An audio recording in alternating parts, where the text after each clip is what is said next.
Welcome to जिज्ञासु online class. पिछले class में हमने इलेक्ट्रॉनिक कॉन्फ़िगरेशन सीखा था। आज उसके आगे का टॉपिक स्टार्ट कर रहे हैं। पिछले क्लास में जो भी इलेक्ट्रॉनिक कॉन्फ़िगरेशन सीखा था उसी के बेस पे अगर मैं क्रोमियम का इलेक्ट्रॉनिक कॉन्फ़िगरेशन लिखूंगा,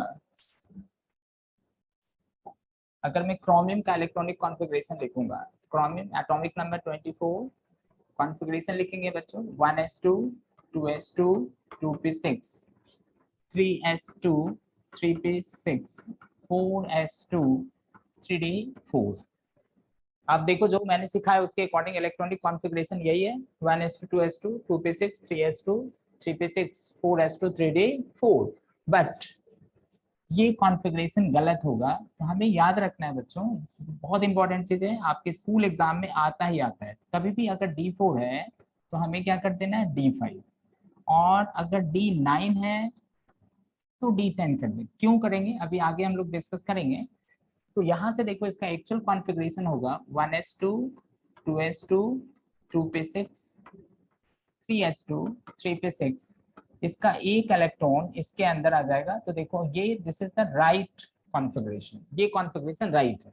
तो अभी आपको बेटा एज एन एक्सेप्शन इसको याद रखना है। इसी तरह का एक दूसरा एलिमेंट है copper, atomic number is 29। Configuration लिखा देखो 1s2 2s2 2p6 3s2 3p6 4s2 3d9। अब देखो ये सेकंड केस इसके अंदर आ गए, तो ये कॉन्फ़िगरेशन भी गलत होगा। तो इस केसेस में हमें कॉन्फ़िगरेशन चेंज करके लिखना है 1s2 2s2 2p6 3s2 3p6 4s1 3d10। This is the right configuration. ये स्कूल एग्जाम के लिए बहुत इंपॉर्टेंट कॉन्फ़िगरेशन है। इसमें स्टार लगा लेना है, इसको बार बार आपको देखना है, और आपको याद रखना है कि कभी भी अगर D4 आता है तो आपको D5 कर देना है, और अगर D9 आता है तो D10 कर देना है। तो स्कूल एग्जाम के लिए ये दोनों ही कॉन्फ़िगरेशन बहुत इंपॉर्टेंट है, और आप गलतियां करोगे, इसलिए जो भी मैंने लिखा है यहाँ पे क्रॉस, मतलब आपको याद रहेगी कि ये नहीं लिखना है, गलत हो जाएगा। तो हमें सबसे पहले इसको करना है, और D9 अगर है तो D10 कर देना है। इस तरह से किसी भी एलिमेंट का कॉन्फ़िगरेशन हमने लिखना सीख लिया। नाउ सेकंड कॉन्फ़िगरेशन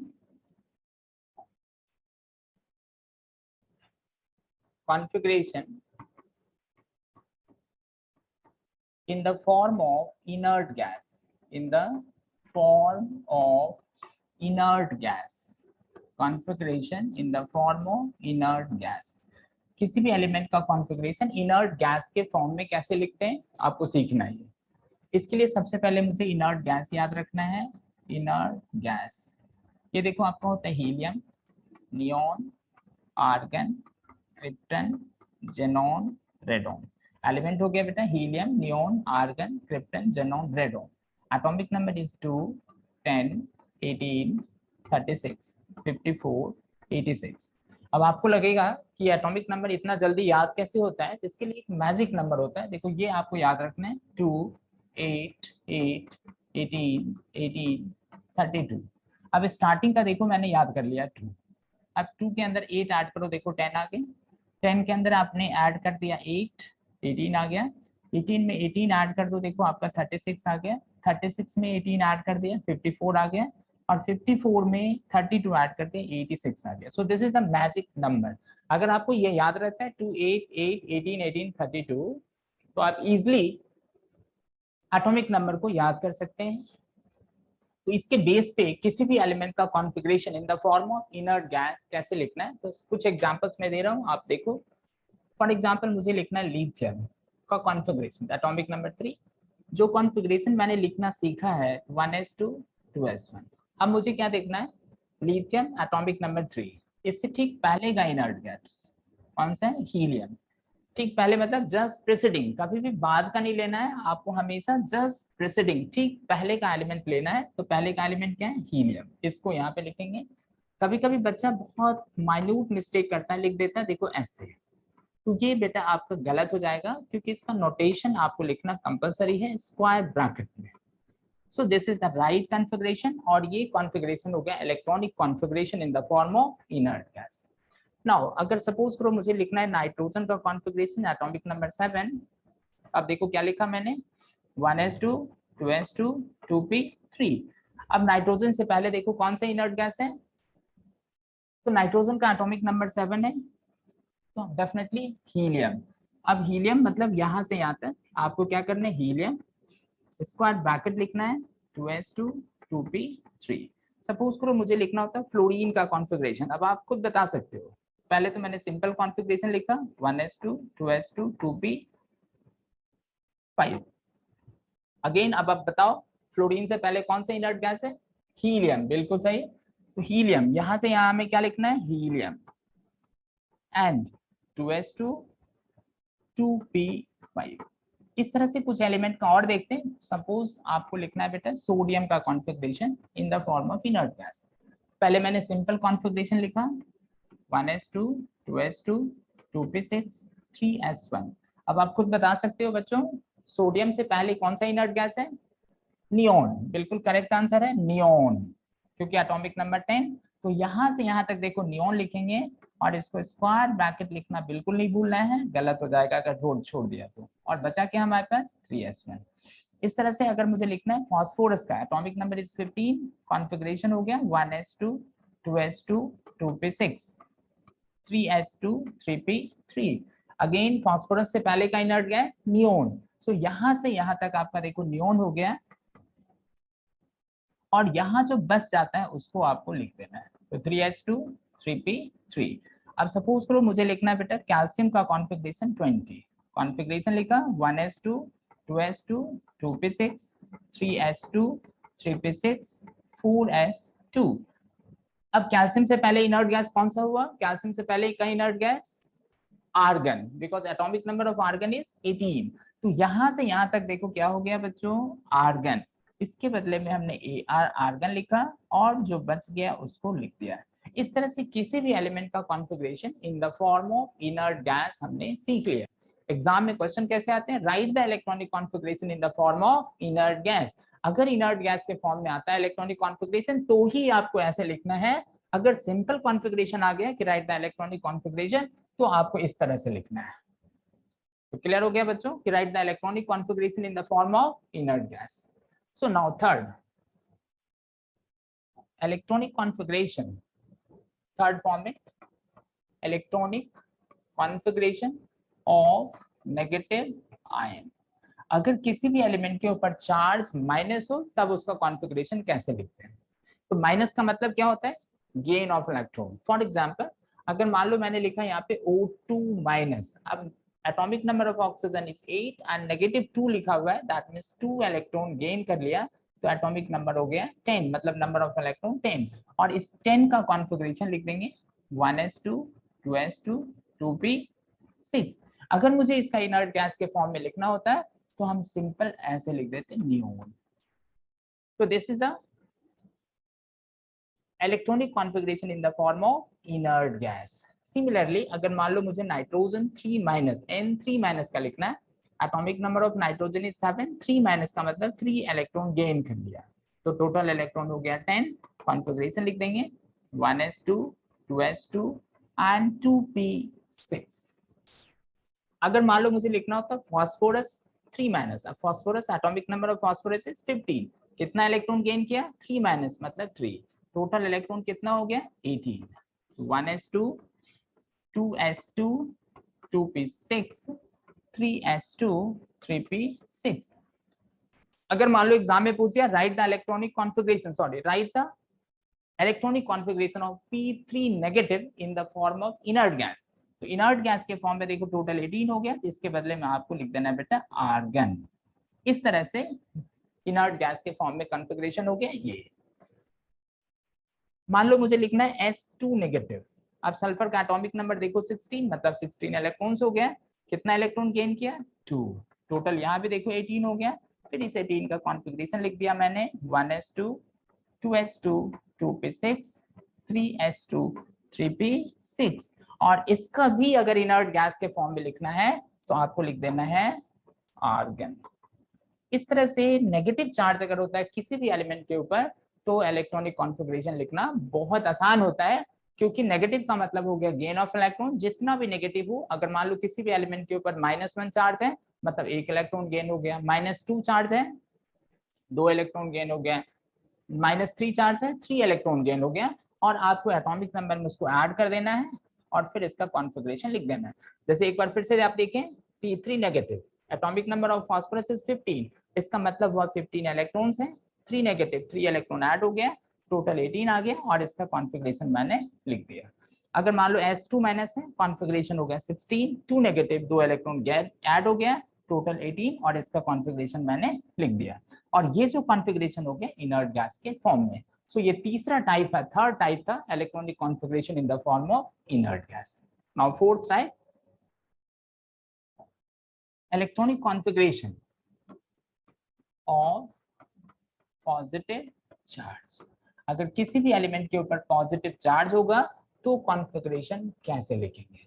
तो प्लस का मतलब होता है बच्चों loss of electron, loss of electron. इसका मतलब हुआ कि अगर मान लो आपके पास Na पॉजिटिव है तो एक इलेक्ट्रॉन लॉस हो गया, मतलब एटॉमिक नंबर 11, एक लॉस हो गया, कितना आ गया 10। अगर मान लो लिखा है Mg2 पॉजिटिव, मैग्नीशियम का एटॉमिक नंबर 12, 2 इलेक्ट्रॉन लॉस हो गया, इलेक्ट्रॉन हो गया 10। इस तरह से माइनस प्लस का मतलब होता है लॉस ऑफ इलेक्ट्रॉन। बट जब भी आपके पास चार्ज पॉजिटिव हो तो थोड़ा सा आपको ध्यान से देखना है क्या चीज मैं अभी बता रहा हूँ। नाउ फॉर एग्जांपल मान लो मुझे लिखना है Na पॉजिटिव, जैसा कि मैंने अभी सिखाया कि माइनस का मतलब गेन ऑफ इलेक्ट्रॉन, वैसे आपको समझ में आता है प्लस का मतलब लॉस ऑफ इलेक्ट्रॉन।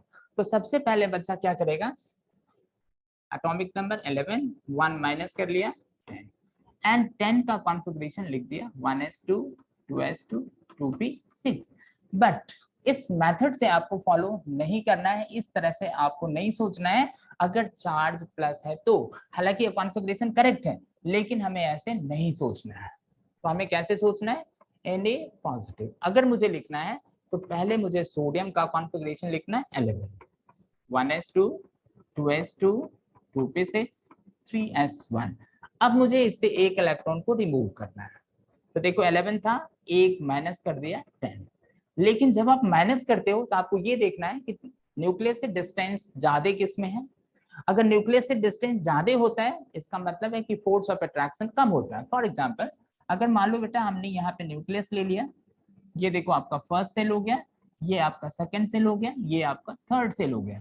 तो यहाँ जो इलेक्ट्रॉन्स है देखो ये first shell, second shell, third shell, मतलब जो इलेक्ट्रॉन ये देखो 1s हो गया, इसमें देखो आपका 2s 2p हो गया, इसमें हो गया 3s। तो न्यूक्लियस से डिस्टेंस देखो ये हो गया, ये हो गया, ये हो गया। इसका मतलब है कि न्यूक्लियस से थर्ड ऑर्बिट का डिस्टेंस बढ़ गया, मतलब फोर्स ऑफ अट्रैक्शन कम हो गया, तो इलेक्ट्रॉन को रिमूव करना आसान हो गया। सो आपको इलेक्ट्रॉन कहाँ से रिमूव करना है बच्चों, 3s1 से। तो कॉन्फ़िगरेशन हो गया 1s2 2s2 2p6। अब आपको लगेगा कि इन दोनों में डिफरेंस क्यों, क्या है, कोई डिफरेंस नहीं है। फिर हमने इतना दिमाग क्यों लगाया, इतना क्यों सोचा, फटाफट माइनस करेंगे, इलेक्ट्रॉनिक कॉन्फ़िगरेशन लिख देंगे। तो देखो आगे जब ये एटॉमिक नंबर 20 से आगे होता है तो आपकी गलतियां इस तरह में होगा और यही एग्जाम में पूछा जाता है बच्चों, और ये आप गलत कर सकते हो। तो ध्यान से सीखो इसको। अब देखो जैसे मान लो मुझे लिखना होता है Fe2 पॉजिटिव। अब अगर मैं इस मेथड से करूं तो एटॉमिक नंबर इज 26, 2 माइनस कर दिया कितना हो गया 24 एंड 24 का कॉन्फ़िगरेशन लिखा, देखो 1s2 2s2 2p6 3s2 3p6 4s2 and 3d4। तो ये जो कॉन्फ़िगरेशन मैंने लिखा है ये मैंने इस मेथड से लिखा है, बट अभी मैंने क्या कहा था कि आपको इस मेथड को फॉलो नहीं करना है। तो हमें क्या करना था बच्चों, Fe पहले 26 का कॉन्फ़िगरेशन लिखा, 1s2 2s2 2p6 3s2 3p6 4s2 and 3d6। अब आप अगर ध्यान से देखोगे तो ये देखो आपका फर्स्ट सेल हो गया, ये सेकंड सेल हो गया, ये थर्ड सेल हो गया और ये थर्ड सेल। तो सबसे लास्ट सेल देखो क्या हो गया 4। इसका मतलब है कि अगर मुझे यहाँ पे इलेक्ट्रॉनिक कॉन्फ़िगरेशन लिखना है 2 पॉजिटिव का तो 26 माइनस 2 दैट इज 24। अब आप खुद बता सकते हो कि इलेक्ट्रॉन कहाँ से रिमूव होगा, यस डेफिनेटली 4s2 का इलेक्ट्रॉन रिमूव होगा, क्योंकि अगर 4s की बात करेंगे तो ये देखो आपका फोर्थ सेल हो गया 4s 4p 4d 4f।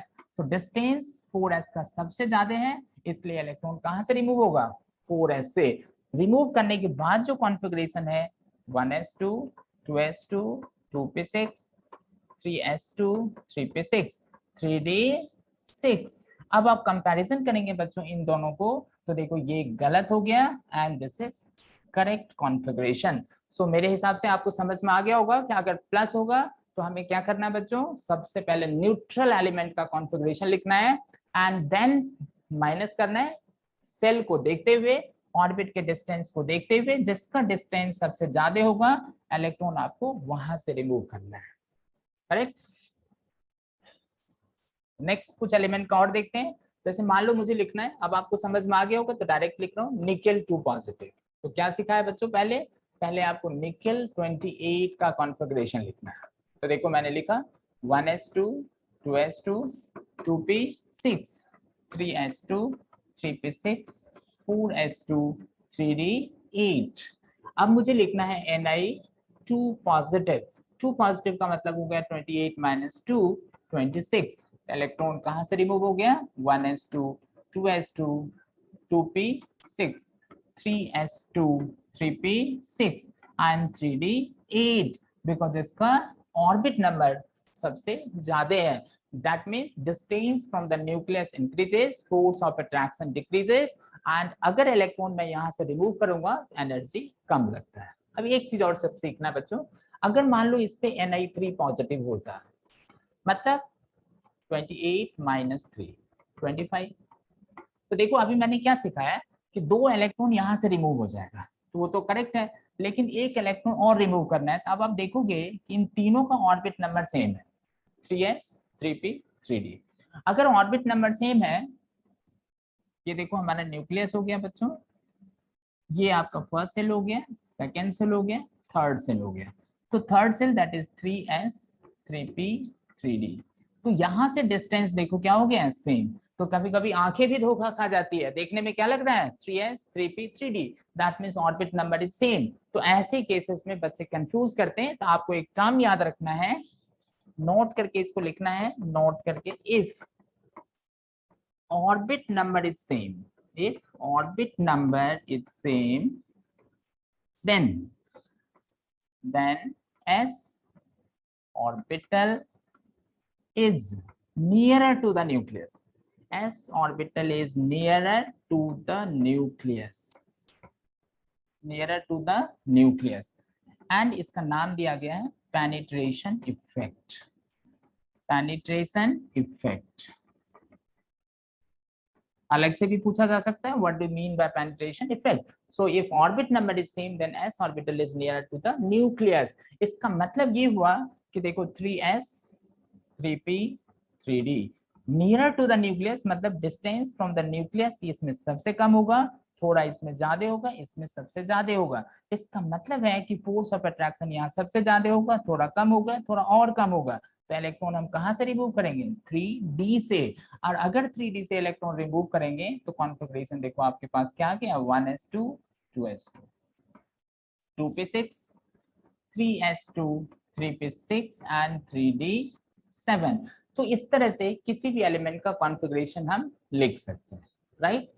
कुछ एलिमेंट का और कॉन्फ़िगरेशन दिखाता हूँ आपको लिख के। जैसे सपोज करो मुझे लिखना है कोबाल्ट 3 पॉजिटिव, कोबाल्ट 3 पॉजिटिव। तो सबसे पहले मुझे लिखना है बेटा कोबाल्ट 27 का configuration, 1s2 2s2 2p6 3s2 3p6 4s2 3d7। अब मुझे इस पे चार्ज देना है 3 positive, that means 27 minus 3 3 electron loss हो गया 24। कॉन्फ़िगरेशन लिखा 1s2 2s2 2p6 3s2 3p6, बिल्कुल सही पकड़ा। 2 इलेक्ट्रॉन यहाँ से और एक यहाँ से, तो क्या बच जाएगा बच्चों 3d6। So this is the electronic configuration. अब आपको ध्यान रखना है कि इलेक्ट्रॉनिक कॉन्फ़िगरेशन हमारा 4 तरह का हो गया बेटा। सब जब भी आप इलेक्ट्रॉनिक कॉन्फ़िगरेशन लिखते हो तो इलेक्ट्रॉनिक कॉन्फ़िगरेशन के फॉर्मेट कितने हो गए, 4। सबसे पहले मैंने लिखा है न्यूट्रल, न्यूट्रल मतलब कोई एलिमेंट ऐसा हो जिसके ऊपर कोई चार्ज नहीं हो, तो उस एलिमेंट का कॉन्फ़िगरेशन कैसे लिखेंगे। एंड इसमें 2 एलिमेंट स्पेशली आपको ध्यान रखना है, क्रोमियम एंड कॉपर। बिल्कुल एग्जाम में बेटा आएगा, आपको इसको जरूर याद रखना है। इसमें मैंने स्टार लगा दिया था, Second, electronic configuration in the form of inert gas. In the form of inert gas. इसमें एलिमेंट आपको जरूर याद रखना है, helium, neon, argon, krypton, xenon, radon. और इसमें एक मैजिक नंबर क्या बताया, 2, 8, 8, 18, 18, 32। एटॉमिक नंबर 2, 8 ऐड कर देंगे, 10, 18, 36, 54, 86।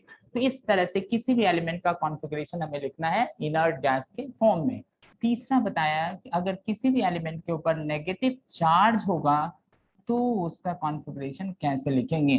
तो नेगेटिव का मतलब हो गया Cl माइनस, और किसी भी एलिमेंट के ऊपर अगर नेगेटिव चार्ज होता है तो इसका मतलब होता है गेन ऑफ इलेक्ट्रॉन। अब इलेक्ट्रॉन अगर गेन हो गया तो क्लोरीन पे देखो एटॉमिक नंबर 17, एक इलेक्ट्रॉन ऐड कर दिया 18, और इसका कॉन्फ़िगरेशन हमने लिख दिया 1s2, 2s2, 2p6, 3s2, 3p6।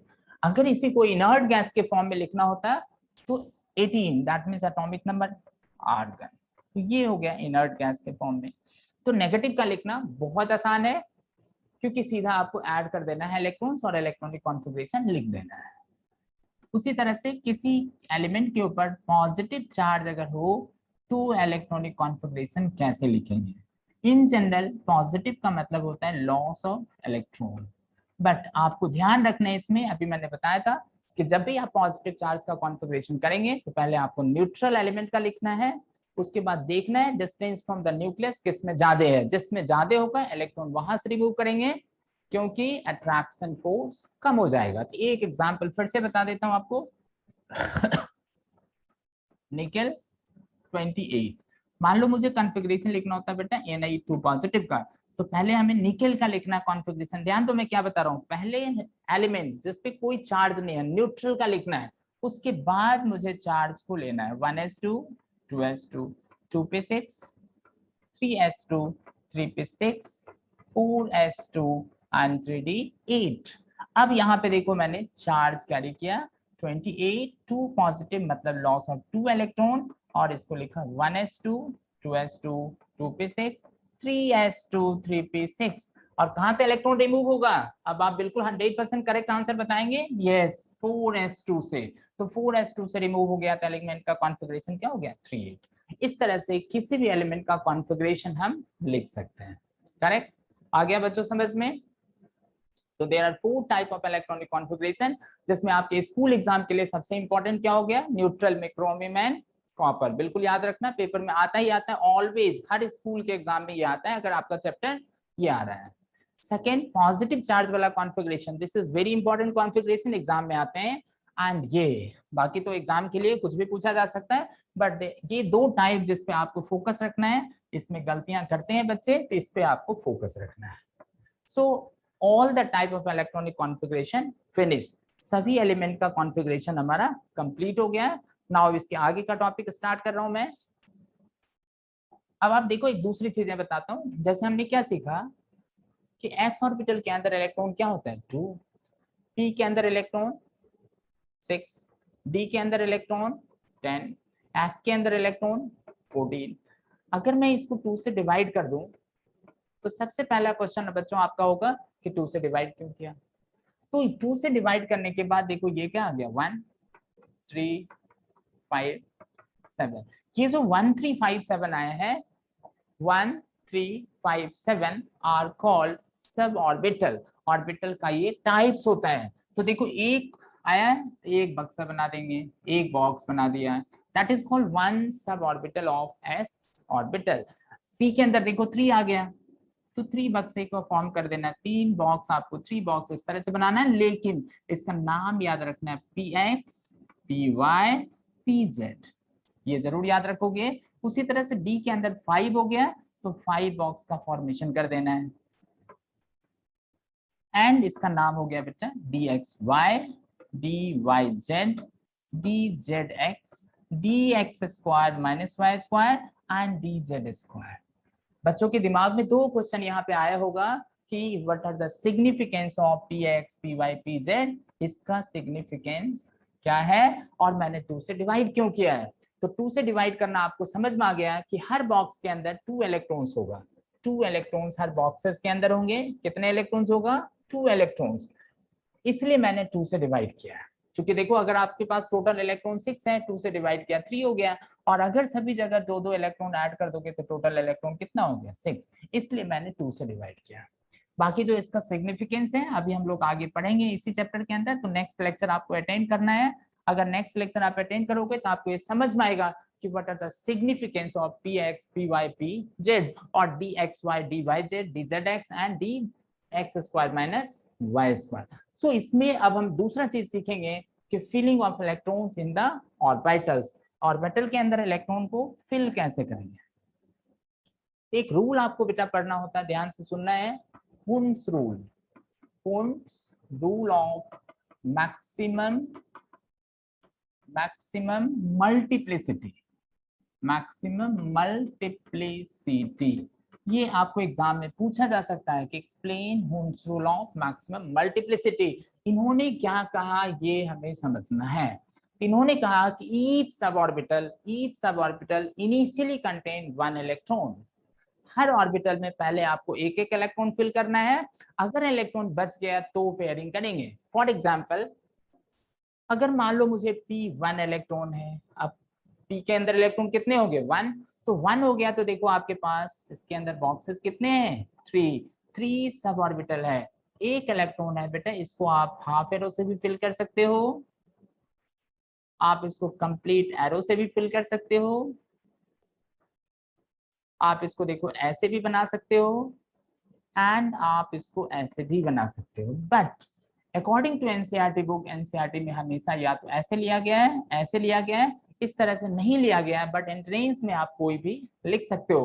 Because हुंस ने ये नहीं कहा कि किस डायरेक्शन में इलेक्ट्रॉन को फिल करना है, सिर्फ इन्होंने क्या कहा कि each sub orbital initially contain 1 electron, पहले आपको एक एक इलेक्ट्रॉन फिल करना है और अगर इलेक्ट्रॉन बच गया तो पेयरिंग करना है। फॉर एग्जाम्पल जैसे मान लो बेटा मुझे लिखना है P2, अब अकॉर्डिंग टू हुंस रूल, अगर बच्चों को हुंस रूल नहीं पता है तो बच्चा इलेक्ट्रॉन कैसे फिल कर देगा? ऐसे, तो ये 100% गलत हो जाएगा। According to Hund's rule electron हमने फिल करना है एक एक, मतलब एक एक इलेक्ट्रॉन, ये करेक्ट हो जाएगा। सपोज कर लो मुझे P3 का फिल करना है, अब अगर बच्चे को हुंस रूल नहीं पता है तो उनको ये पता है कि हर सबसेल के अंदर, हर डीजनरेट ऑर्बिटल्स के अंदर 2 इलेक्ट्रॉन्स होता है, 2 इलेक्ट्रॉन्स को बच्चों ने इस तरह से फिल कर दिया, तो ये हुंस रूल को फॉलो नहीं करेगा तो गलत हो जाएगा। तो हुंस ने देखो क्या कहा, पहले आपको एक एक इलेक्ट्रॉन को फिल करना है, 1 1 1 एंड दिस इज करेक्ट।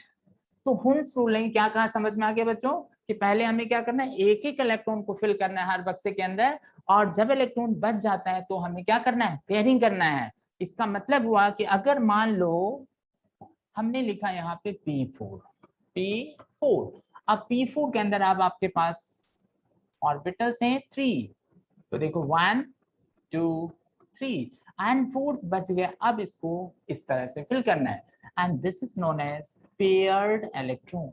इसको क्या कहेंगे? Paired electron. एंड इसको क्या कहेंगे बच्चों? Unpaired electron. तो मुझे लगता है अब आपको इलेक्ट्रॉन फिल करने आ गया होगा, तो जरा एक क्वेश्चन करके देखो आप कितने बताते हो अनपेयर्ड एंड पेयर्ड। मान लो मैंने यहाँ पे लिखा D7, इसमें बताना है बच्चों कितने पेयर्ड होंगे और कितने अनपेयर्ड होंगे।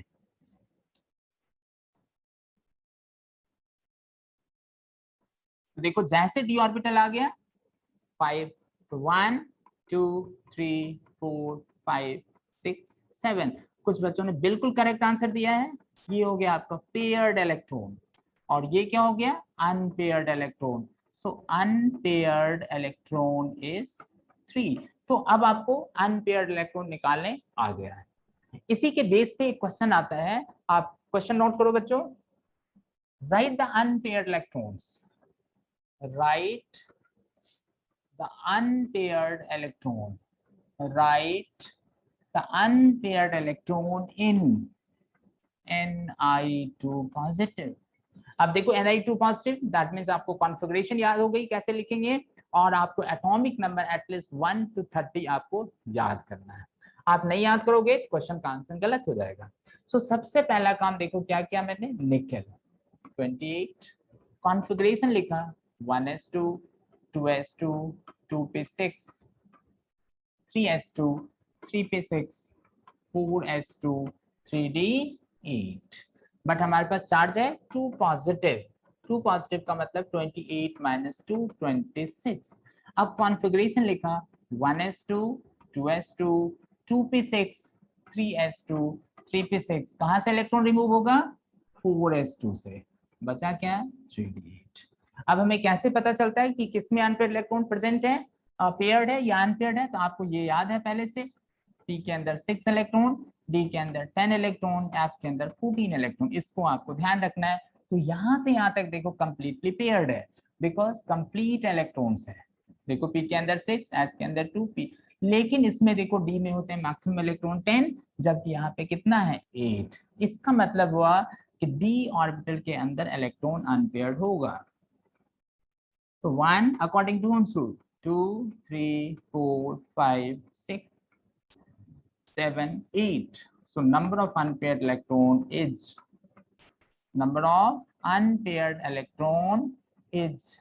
2।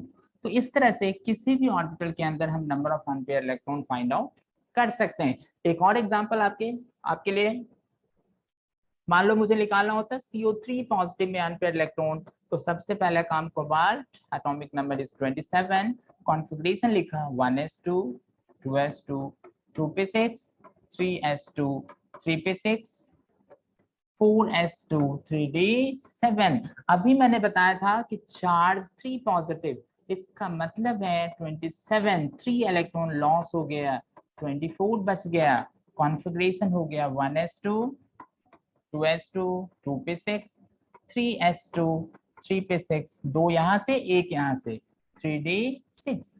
अब देखो यहाँ से यहाँ तक कंप्लीट पेयर्ड, सो डी ऑर्बिटल के अंदर अनपेयर्ड इलेक्ट्रॉन हो गया, ये हो गया button 1 2 3 4 5 6, so unpaired electron is 4। तो ये क्वेश्चन भी क्लियर हो गया होगा कि how many unpaired electron present in, कोई भी लिखा हो Na2 पॉजिटिव, CO3 पॉजिटिव, कुछ भी लिखा हो पॉजिटिव चार्ज, तो आप अनपेयर्ड इलेक्ट्रॉन फाइंड आउट कर सकते हो। जैसे ही आपको अनपेयर्ड इलेक्ट्रॉन फाइंड आउट करने आ गया, तो इसी से रिलेटेड एक और प्रॉपर्टी पढ़ लेते हैं जो इन जनरल आपके एनसीईआरटी बुक में गिवन नहीं है, 11th क्लास में नहीं पूछे जाते हैं, बट जेई में 100% आते हैं इस पे क्वेश्चंस। बहुत इंपॉर्टेंट टॉपिक है स्पेशली फॉर जेई एग्जामिनेशन। तो एक हेडिंग देना है बेटा, पैरामैग्नेटिक्स, पैरामैग्नेटिक। इसमें फर्स्ट पॉइंट लिखना है, the substances which are weakly attracted,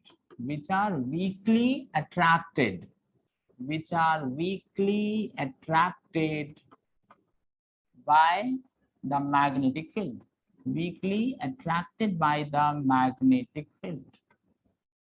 magnetic field।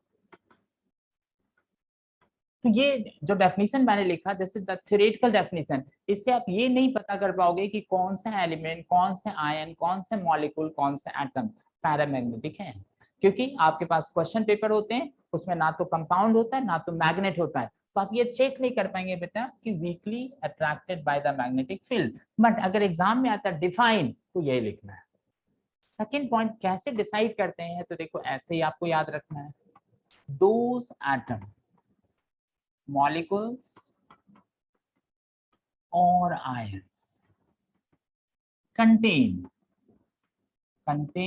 unpaired electron are paramagnetic, unpaired electron are paramagnetic।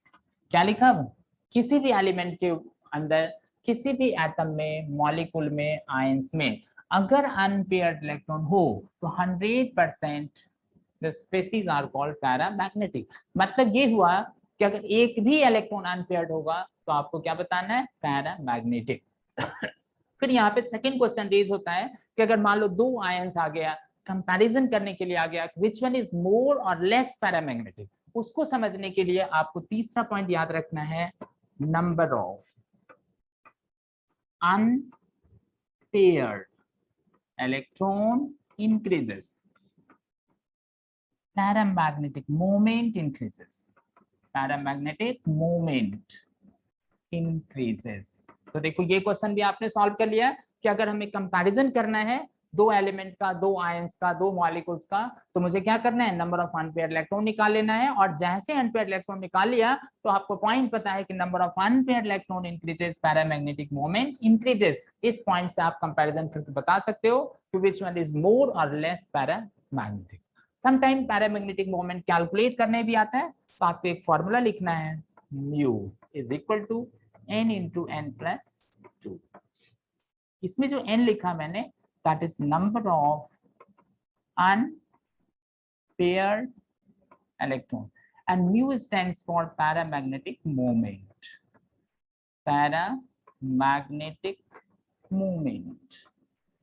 और इसी का एक दूसरा नाम होता है, तो और करके आप लिख सकते हो spin only magnetic moment, spin only magnetic moment. And इसका यूनिट भी याद रखना है, B डॉट M, पूरा नाम भी याद रखना है, बोहर मैग्नेटन, बोहर मैग्नेटन।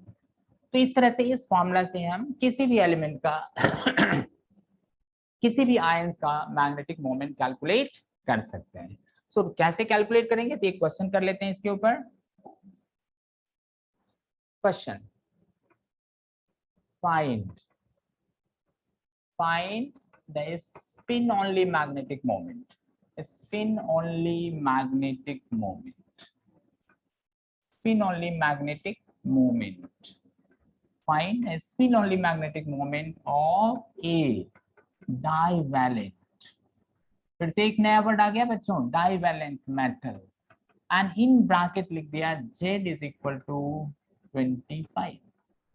तो देखो Z अगर लिखा होता है दैट मीन्स एटॉमिक नंबर, आपको पता चल गया। और डाईवैलेंट, देखो एक वर्ड समझो, अगर यहाँ पे लिखा होता है डाई, डाई का मतलब 2, डाईवैलेंट इसका मतलब अगर है तो चार्ज हो जाएगा +2। कभी कभी देखो आपको लिखा मिल जाएगा बेटा मोनोवैलेंट, तो मोनोवैलेंट +1, ट्राईवैलेंट +3। इस तरह से कभी भी क्वेश्चन में मोनोवैलेंट, डाईवैलेंट, ट्राईवैलेंट कर लोगे, +1, +2, +3। तो अब अकॉर्डिंग टू क्वेश्चन देखो आपके पास एटॉमिक नंबर क्या हो गया, 25। तो सबसे पहला काम क्या करेंगे, मैग्नीज, एटॉमिक नंबर 25। ये एलिमेंट है जिसका एटॉमिक नंबर 25 है। आपको याद अगर नहीं हो एलिमेंट तो आपको छोड़ देना है, फिर आपको डायरेक्ट 25 का कॉन्फ़िगरेशन इस तरह से लिखा है, 2s2 2p6 3s2 3p6 4s2 3d5। अब इसके ऊपर चार्ज कितना हो गया, Mn2 positive, that means 23। Configuration हो गया 1s2 2s2 2p6 3s2 3p6। कहां से इलेक्ट्रॉन रिमूव हो गए, 4s से, तो 3d5। यहां से यहां तक देखो कंप्लीटली पेयर्ड है, तो सबसे पहले अनपेयर्ड इलेक्ट्रॉन निकालना है। अब देखो ये 1 2 3 4 5, so number of unpaired electron निकल गया, number of unpaired electron is 5। अब आपको क्या करना है, फॉर्मूला में पुट कर देना है, mu is equal to n into n plus 2, under root n की वैल्यू आपने निकाल लिया 5, 5 + 2, ये टोटल हो गया 7 अंडर रूट 35। अगर आपने bm लिखना छोड़ दिया तो हाफ मार्क्स का कट जाएगा, सो यूनिट लिखना कंपलसरी है।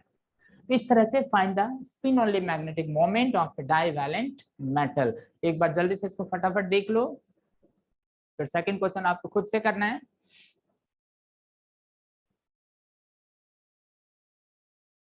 Yes, right the second question, find the magnetic moment, find the magnetic moment. अब देखो हमने क्या लिखा है यहाँ पे, मैग्नेटिक मोमेंट, तो magnetic moment, spin only magnetic moment, paramagnetic moment, सबका मतलब same. So find the magnetic moment of, हमने डायरेक्ट लिखा CO3 पॉजिटिव, तो अब इसका निकालते हैं। Cobalt atomic number 27, configuration is 1s2, 2s2, 2p6, 3s2, 3p6, 4s2, 3d7. Now charge कितना है बच्चों? CO3 पॉजिटिव, तो 27 minus 3, 24. So configuration is 1s2, 2s2, 2p6, 3s2, 3p6. 2 electron यहाँ से, एक यहाँ से, 3d6. अनपेयर्ड किसमें होगा? यस, d ऑर्बिटल के अंदर, बिकॉज d के अंदर मैक्सिमम इलेक्ट्रॉन 10 होते हैं और यहाँ पे है 6. सो 1 2 3 4, 1 2 3 4 5 6. अकॉर्डिंग टू हुन्स रूल हमने फिल कर दिया, तो नंबर ऑफ अनपेयर्ड इलेक्ट्रॉन कितने निकल गए? 4. जैसे ही अनपेयर्ड इलेक्ट्रॉन निकला, mu is equal to n into n plus 2. अब n की वैल्यू देखो, हमने 4 दे दिया, 4 प्लस 2 कर दिया, 6 अंडर रूट 24 bm. इस तरह से हम मैग्नेटिक मोमेंट कैलकुलेट कर सकते हैं. तो कोई भी एलिमेंट होगा, किसी के ऊपर भी कोई भी चार्ज होगा, तो आप अनपेयर इलेक्ट्रॉन को शो कर सकते हो, राइट? इसी क्वेश्चन को बेटा रिवर्स भी पूछा जा सकता है, तो जस्ट एक फॉर्मेट आपको समझ लेना है. क्वेश्चन होगा if the magnetic moment is, मान लो क्वेश्चन में कुछ इस तरह से दिया है 1.1 bm दिया रहेगा, तो आपको क्या करना है, यहाँ से अनपेयर इलेक्ट्रॉन देखो निकाल देना है, mu is equal to n into n plus 2 से. अब यहाँ पे म्यू की वैल्यू पुट करके n की वैल्यू निकल आएगा, n निकलेगा तो हमेशा ध्यान रखना कि इसको आपको होल नंबर में लेना है. तो इस तरह से एलिमेंट भी डिसाइड हो जाएगा कि किस एलिमेंट पे कितना चार्ज है, जो भी लिखा रहेगा आ जाएगा. तो इस तरह से हमने पैरामैग्नेटिक मोमेंट कंप्लीटली समझ लिया. अब इससे आगे एक टॉपिक और करेंगे, degenerate orbital.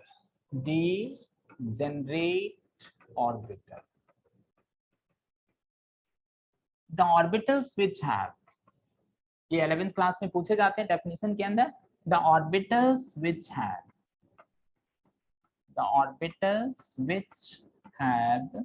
equivalent energy,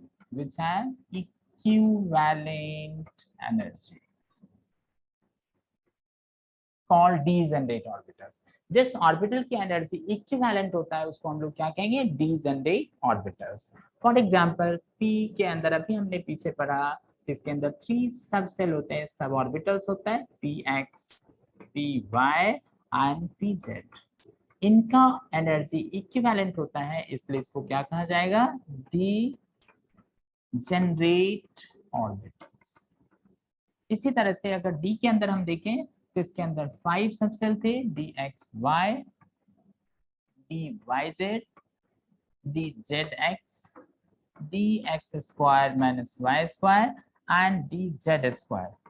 इनकी एनर्जी इक्विवेलेंट होता है, इसलिए इसका नाम दिया गया degenerate orbital. So the orbitals which have equivalent energy called degenerate orbitals, right? जैसे डिजेनरेट आ जाता है समझ में, एक टॉपिक देखो इसी से रिलेटेड है, एक्सचेंज एनर्जी. अब एक्सचेंज जनरल वर्ड है, आप सभी बच्चों को पता होगा. एक्सचेंज अदला बदली, इधर से उधर शिफ्ट होना, चेंज हो जाना, एक जगह से दूसरी जगह, दूसरे से पहली जगह, exchange energy. So the energy which is required, the energy which is required to exchange the electron from one position to the other position,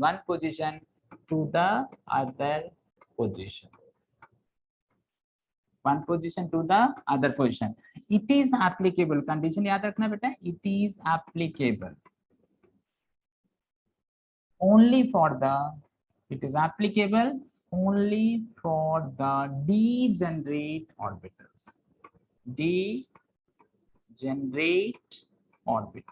इसके लिए applicable होता है only for the degenerate orbitals.